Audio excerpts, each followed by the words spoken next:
Okay, screen visible है Yes, sir. And slides change हो रही है. Yes, sir. Yes, sir.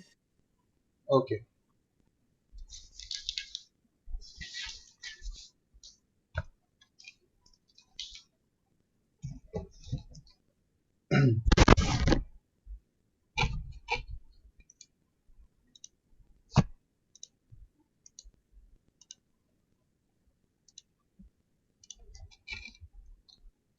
So now, after doing the portfolio management, I mean the risk and return calculation of portfolio management, let us understand another concept which is beta estimation.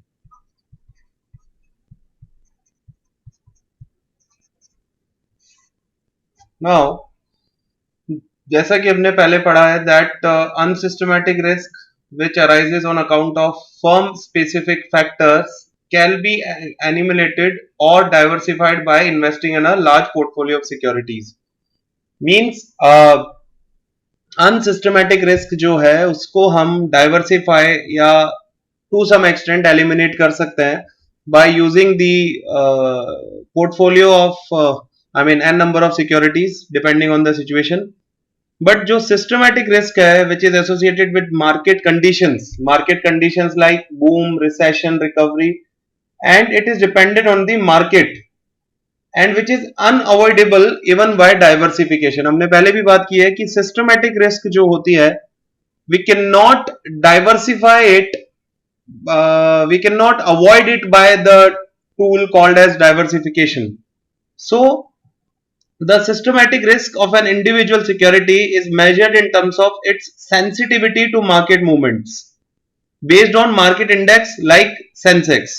So how we measure this systematic risk of a particular security?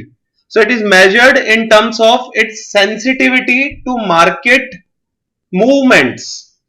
Means how sensitive it is with the market movements. If I am saying a particular security, I want to know कि इसमें systematic risk part कितना है, तो I will measure the sensitivity of this security with the market movement, and market movements are not in my control. They are actually the situation of economy as a whole. So उस case में there is a particular symbol or Greek letter which is called as beta. So securities beta denoted by the symbol like this, beta or beta, we can actually show the systematic risk associated with a particular security. For example, if the beta is equal to 2, suppose for a security beta is equal to 2, it implies that if market return increases or decreases by 10%, suppose if the market return increases by 10% or decreases by 10%, then the security return is expected to increase or decrease respectively by 20%. समझ में आया beta का मतलब क्या हुआ? Anil, Manali, Pratima. So suppose किसी security का beta is equal to 2, that means this 2 is showing कि अगर मार्केट रिटर्न 10% से डिक्रीज हुआ है या 10% से इंक्रीज हुआ है, तो in the similar manner this security return will increase or decrease by 20%. बात क्लियर हुई या नहीं हुई? Yes, sir. समझ में आया? Now if beta is equal to 0, what does it mean? Suppose beta is equal to 0 means what? Sir अगर 10 या 10% इंक्रीज और डिक्रीज होता है तो जो फ्लक्चुएशन होगा वो 10% से सर कम होगा. I am saying beta is equal to 0.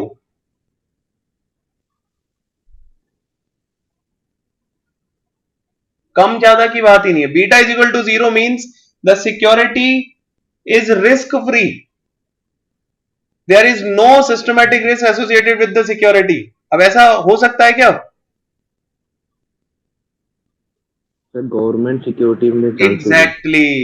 Very good, beta. In case of government security, just a second.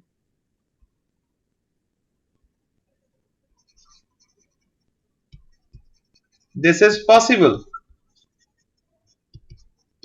because in case of government securities, these are termed as the risk-free securities. So the beta is equal to zero. I mean the sensitivity to market is zero, right? So if I talk about the definition of beta, then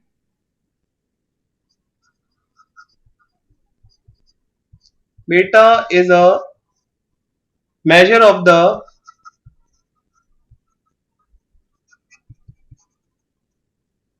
volatility of stock price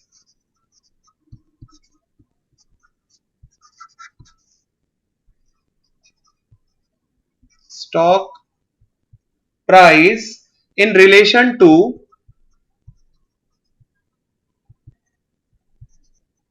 movement in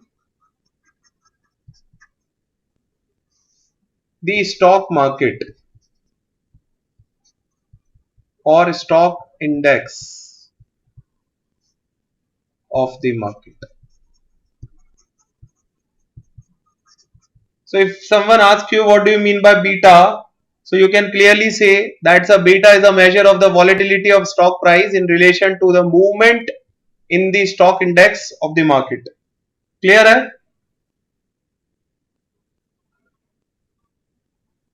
yes sir.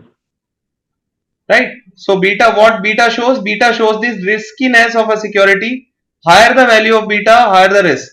A security with a beta value greater than 1 is referred to an aggressive security. See, these are some standard values. Beta greater than 1, the security will be referred as an aggressive security. Right? A beta less than 1 will be termed as defensive security. ये छोटी छोटी चीजें हैं, इनको याद रखा करो कभी एज एन एग्जाम्पल कोट करने के लिए सही रहेगा. And what about beta is equal to 1? Normal moderate security. Security. Just like अभी हमने एग्जाम्पल लिया बीटा इज इक्वल टू 2, वो कौन सा हुआ? एग्रेसिव, डिफेंसिव या normal?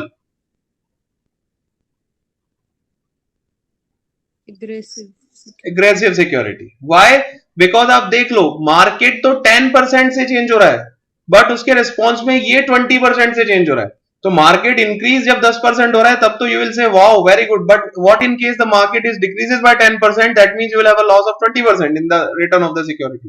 That is why beta greater than 1 will be termed as aggressive security, beta less than 1 will be termed as defensive security, because ये market के according return नहीं दे रहा है. Beta is equal to 0.5. So if the market return is 10%, market increases by 10%, security return will increase by, suppose if beta is equal to 0.5, what does it mean?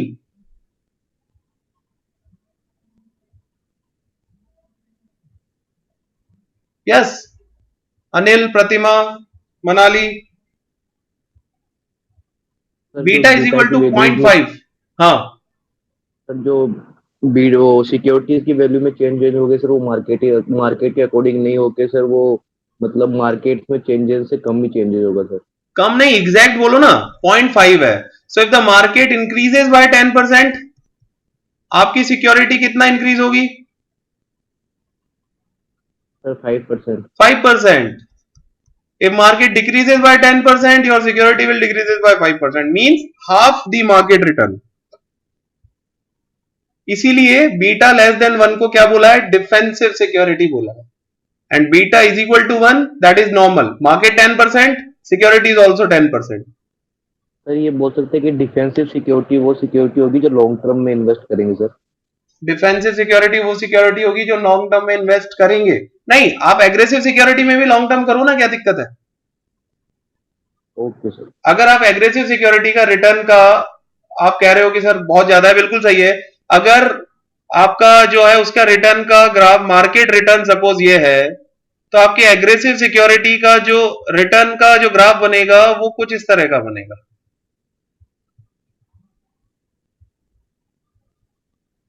तो overall you will be in positive. Yes और no? Yes sir. है ना? तो ऐसा नहीं है कि long term security, long term basis पे अगर आप बात करो तो you can invest in aggressive as well as defensive as well as normal. But the good security is sometimes termed as, I mean, depending on your risk perception. Defensive security किसी को सही लगती है कि ठीक है, मार्केट अगर 10% से बढ़ा तो कोई बात नहीं, मैं 5% रिटर्न से तसल्ली कर लूंगा, लेकिन अगर मार्केट 10% गिरा तो मुझे 5% ही लॉस होगा. Aggressive security again pure equity security बोल सकते हैं, pure high risk high return वाला गेम है कि we can invest in this, both way आपकी रिस्क है. नॉर्मल सिक्योरिटी कोई ज्यादा रिस्क नहीं लेनी, ना ज्यादा डाउन जाना, तो एक normal security beta is equal to 1, जितना मार्केट जैसे चेंज होगा वैसे ही हम चेंज होंगे. Is it clear? Yes sir. Yes, sir. Okay, just a minute.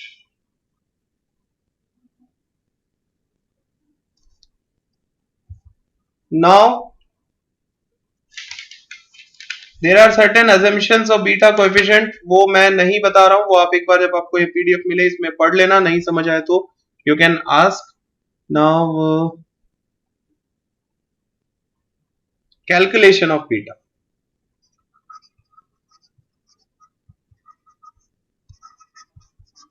We are talking about right now single security.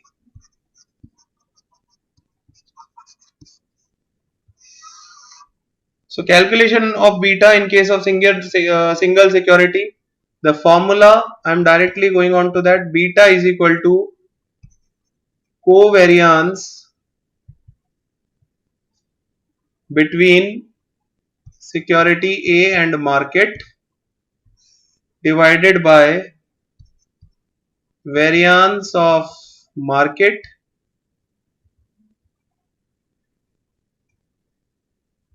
और you can say standard deviation of market return का square, दोनों में से एक चीज. So in symbolized manner if I write it, इसको अगर simplify करोगे, covariance, so covariance is equal to standard deviation of the security which is termed as A, standard deviation of the market, right, and correlation coefficient of security and market divided by variance of M, or it is written as standard deviation of M का square. इसको simplify करोगे तो आपको एक simplified formula मिल जाएगा beta का. कोई बता सकता है क्या?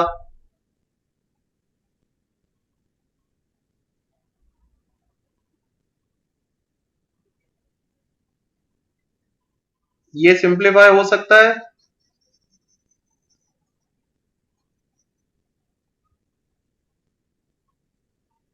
सर जो ये है standard deviation of A, correlation between market and sir ये जो भी सिक्योरिटी है अपॉन कोरिलेशन और ये जो standard deviation of M market का स्टैंडर्ड डेविएशन. कहने का मतलब है this will be cancelled out by this, yes sir. है ना? तो beta is equal to standard deviation of the security, correlation coefficient of security and market divided by standard deviation of the market. This is the simplified form, but आपको conceptually ये पता होना चाहिए. ठीक है? तीनों चीजों में कोई दिक्कत हो तो पूछ लो बेटा.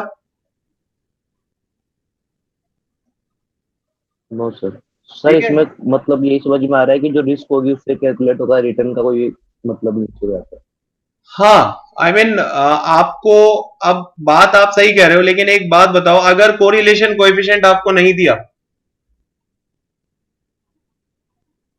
तो रिटर्न के बिना कोरिलेशन कोएफिशिएंट नहीं निकाल पाओगे. नहीं निकाल पाएंगे सर, लेकिन अपन जब कैलकुलेशन ऑफ ये वेरिएंस और स्टैंडर्ड डेविएशन करते हैं तो सर उसको risk of measurement of risk में कैलकुलेट करते हैं सर. वापस बोलो, क्या बोला आपने? सर जब अपन वेरिएंस और स्टैंडर्ड डेविएशन की कैलकुलेशन करते हैं ना तो सर वो अपन वो मेजरमेंट ऑफ रिस्क हेड के अंदर ही तो करते हैं. हाँ हाँ, बिल्कुल बिल्कुल बिल्कुल. In terms of standard deviation we calculate risk. बिल्कुल सही. ठीक है. नाउ अब ये formula depending on different different situations आपको मिल सकता है. जैसे अगर मैं आपसे बोलूं चलो ठीक है, क्वेश्चन ही करते हैं फिर समझते हैं। ये फॉर्मूला याद रखना, तीनों चीजें आपके माइंड में होनी चाहिए। Generally depending on the information provided ये सबसे ज्यादा यूज होगा, बट कई बार हमें ये चीज भी काम में लेनी पड़ सकती है। सो मैं इस फॉर्मूले को एक बार और एक्सप्लेन कर देता हूं। Beta is equal to covariance between security and market divided by variance of market, or you can say standard deviation of market का square.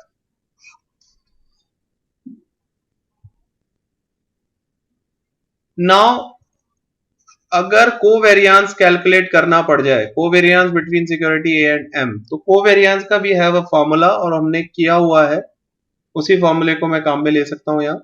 Summation of return of the security minus expected return of the security into return of the market minus expected return of the market, इन दोनों का summation divided by n, और sometimes it is n minus one also. अब ये क्या मतलब हुआ कि sir कब n यूज करना है, कब n माइनस वन, तो उसके लिए देयर इज अ गाइडलाइन। मैं अभी बात कर रहा हूं कोवेरियंस अगर कैलकुलेट करना पड़ जाए तो क्या करना है। इसमें एक चीज मैं अभी आपके लिए एक क्वेश्चन के बाद में ये बताऊंगा कि n और n माइनस वन कब काम में लेना है, कब n यूज करना है नीचे, कब n माइनस वन यूज करना है। जस्ट प्रोबेबिलिटी नहीं होगी। हाँ, पढ़ा हुआ है क्या अनिल पहले ये? No no sir. Okay, very good, answer सही है आपका। आगे बात करेंगे इसके बारे में। अब एक क्वेश्चन है, जस्ट अ सेकेंड, ए और B.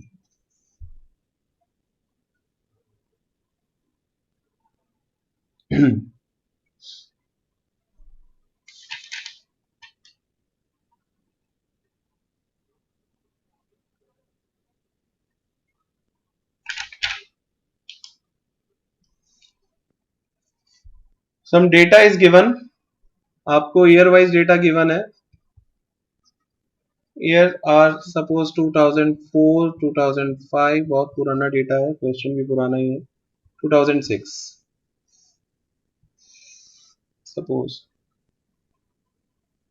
So there are market return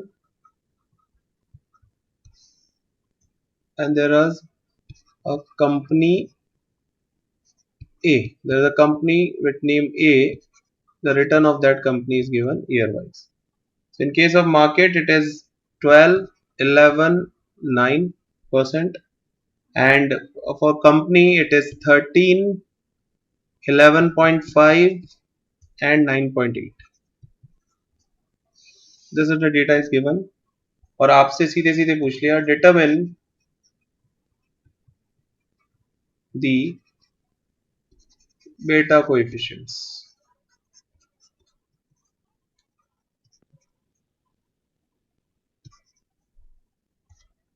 of share A, company share A. So how we'll do it? सबसे पहले we need to identify कि हमें given क्या क्या है। So solution अगर हम इसका करें तो we have the year wise data 2004, 2005 and 2006. We have this data and we have market return which is nothing but RM. So the market return is 12, 11, 9 and the security return are A.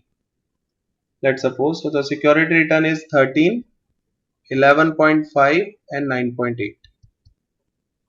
These are the return.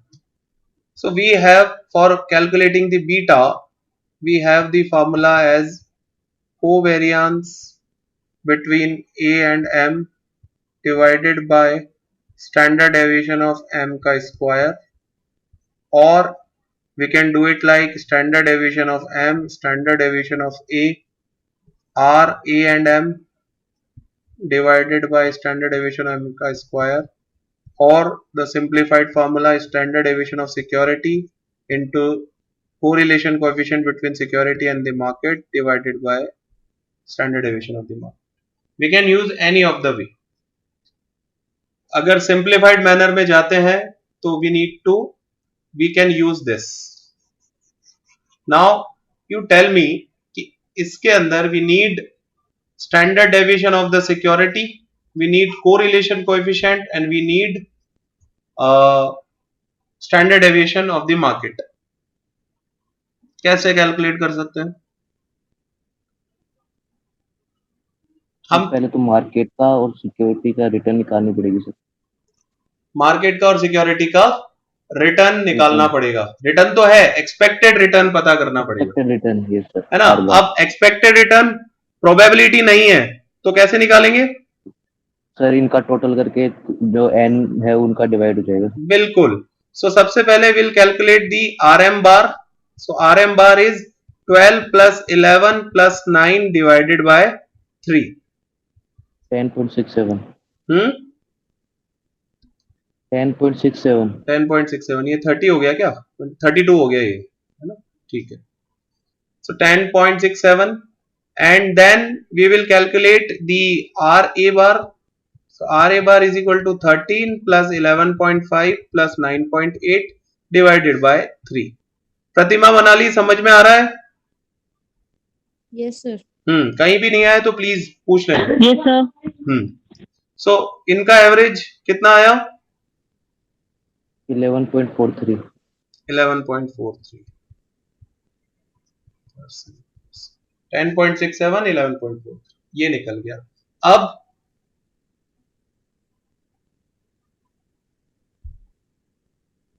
Sir variance निकालेंगे sir.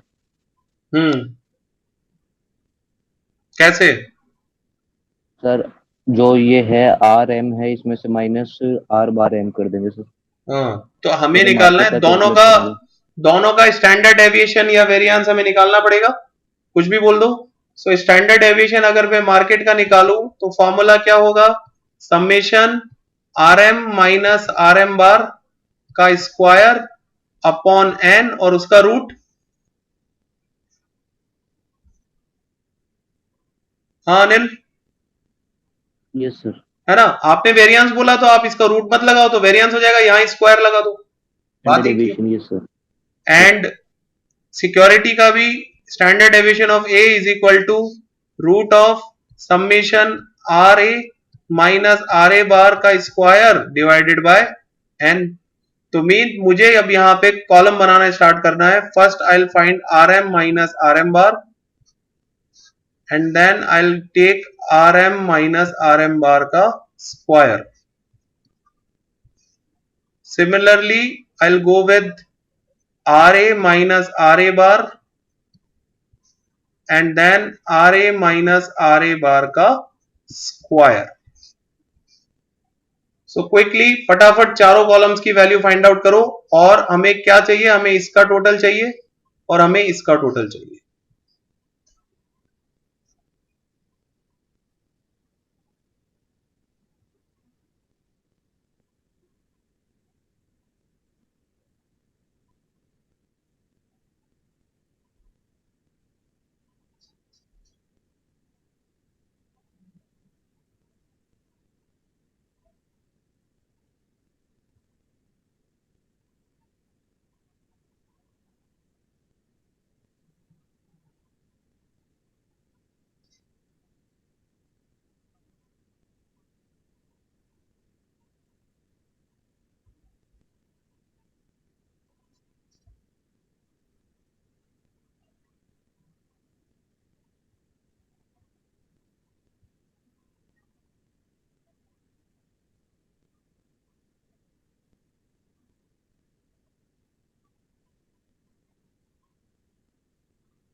Yes, काफी time लग गया। Yes sir. जो sir market की जो return है उसका R M minus R R bar M square आएगा, टोटल 4.67। 4.67, ओके। और सर जो सिक्योरिटी का है उसका 5.125। 5 125। इसको एक बार check, 1 minute. 5.125 RM²। Sir, 13। 5.11. Okay, 5.11, 5.12, all okay. ठीक है, दो लोगों का आ रहा है, that means it's okay. So hmm 4.64 market का. हाँ, 4.64, it is over here, it is 4.67, तो चलेगा, no issues. 0.03 difference can be negligible. So फटाफट give me the value of standard deviation of M and standard deviation of A. इस पे put कर दो, divided by N करके square root ले लो। Standard deviation of M 1.24। 1.24, 24। Okay. And standard deviation of this A 1.31। 1.31. 1 minute, let me check.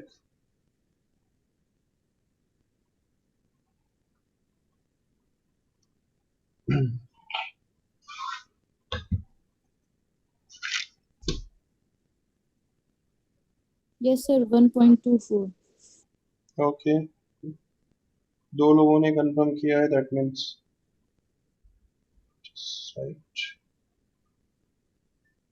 1.24 is the value of market, right? Yes sir. और securities की 1.31। 1.31. 31। Is it right, Yes. Manali, Pratima? Yes. Yes, sir. Okay, so confirm हो गया। Good. So standard deviation M, standard deviation of security, दोनों आ गया, but still एक चीज missing है अभी। क्या? This coefficient. R A M. अब R A M means correlation coefficient, है ना? और आर ए एम का फॉर्मूला हमने लास्ट क्लास में किया था, मतलब जो आज से पहले जो क्लास हुई थी, मॉर्निंग से पहले, वो हमने किया था कुछ इस तरह से, that summation R M minus R M bar into RA minus RA bar upon n divided by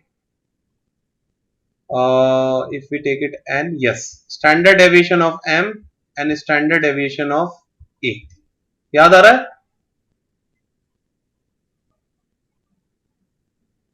yes sir. So we can use this। बस एक कॉलम और बनाना पड़ेगा, that is R M minus R M bar into R A minus R A bar. याद रखना, इनका total लेके multiply मत कर देना, पहले सारी वैल्यूज को मल्टीप्लाई करना। What ever values you have over here, what ever values you have over here, उनको मल्टीप्लाई करके यहां वाली वैल्यूज लाइए और इसका टोटल करिए।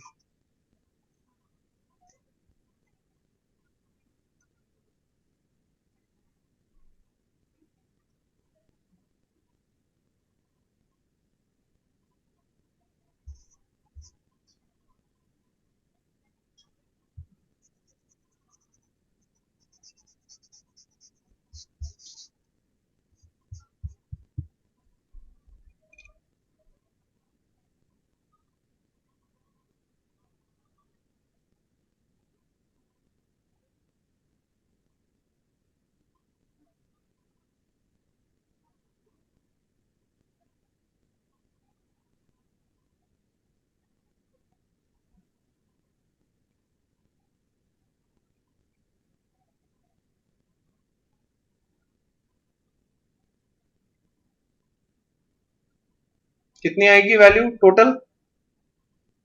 5.63। 5.63 इस कॉलम का टोटल। Yes sir. यहां कुछ और है। फर्स्ट वैल्यू क्या आई मल्टीप्लाई करके? सर टोटल वैल्यू है 4.83। हाँ 4.83 ही मेरे पास में आ रही है। अनिल एक बार चेक करो। यस सर, एक minute. First value is coming as 2.09, second value is 4.8. Yes, sir. 0.02, and third is 2.72. Yes, sir. इसका टोटल 4.83। अनिल मल्टीप्लाई में कहीं गड़बड़ हुई है? Yes sir, yes sir, yes sir. ठीक है, सो 4.83 आपके पास में आ गया। So now you can easily calculate it. 4.83 divided by n is 3 and upon standard deviation of m अभी आपने निकाला है, कितना था? 1.24 1.24 into into 1.31। 1.31। इसको सॉल्व कर लो।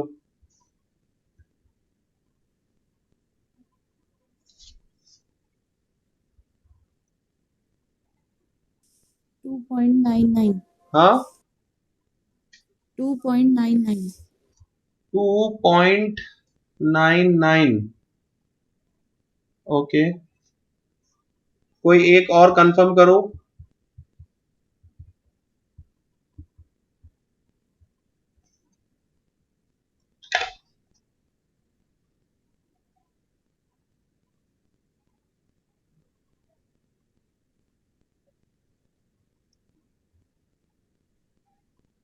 सर 0.99 आ रहा है सर। एक मिनट, 2.99 तो आ नहीं सकता बिकॉज कोरिलेशन कोएफिशिएंट है, तो 1 से ज्यादा तो हो ही नहीं सकता। 0.99। यस 0.991। मनाली चेक करो।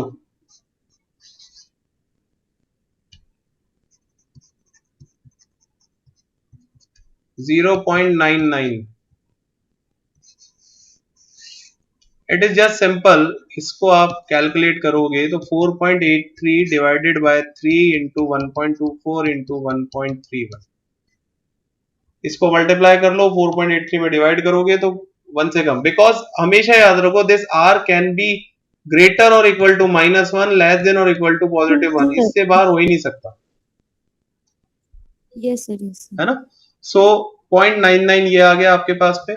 सो R of A and M is equal to 0.99। So now बहुत इजी है, बहुत क्लियर है। मैं यहीं पे कर देता हूं इसी पे, सो दैट पूरा सॉल्यूशन यहीं हो। So it is just a minute.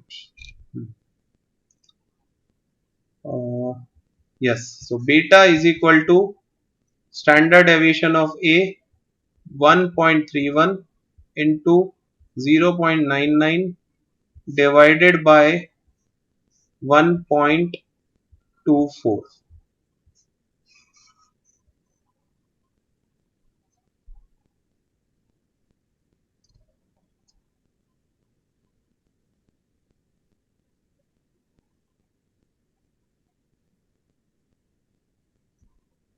बताइए फटाफट।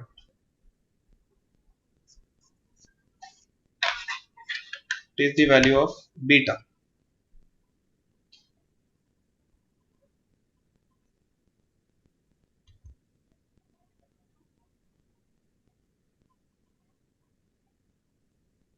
1.0 1.05। 05। Okay, Yes, sir. कोई और? Yes, sir. 1.04. 1.04। ठीक है, so over here it is 1.034, तो fair enough चलेगा। 1.04 is also okay, 1.05 is also okay। Beta is equal to 1.04 और 0.5। बताइए बीटा की कैलकुलेशन में कोई प्रॉब्लम? No sir. एग्जाम में आएगा तो कर लोगे?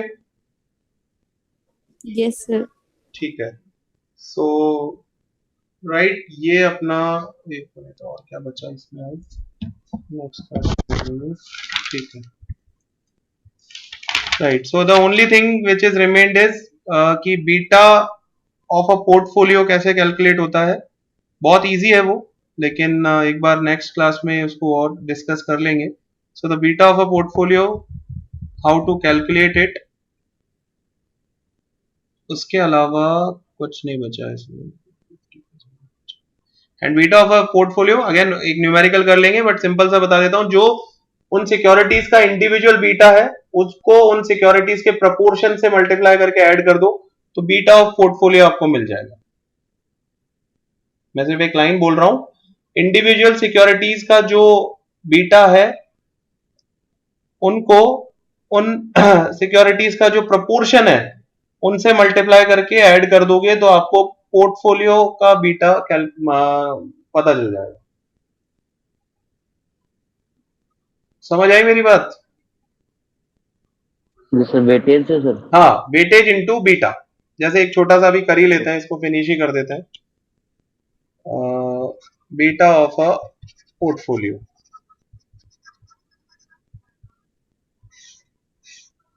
Suppose there are three securities A B C, और उन सिक्योरिटीज का बीटा आपको गिवन है। अगर बीटा गिवन नहीं है तो भी कैलकुलेट कर सकते हो, रिटर्न गिवन होगा यस सर। जैसे अभी किया यस Yes, सर। है ना। तो लॉन्ग क्वेश्चन बनाना हो तो वो ये बीटा भी नहीं देगा, तो इंडिविजुअल सिक्योरिटीज का पहले बीटा कैलकुलेट करो और फिर पोर्टफोलियो का निकालो।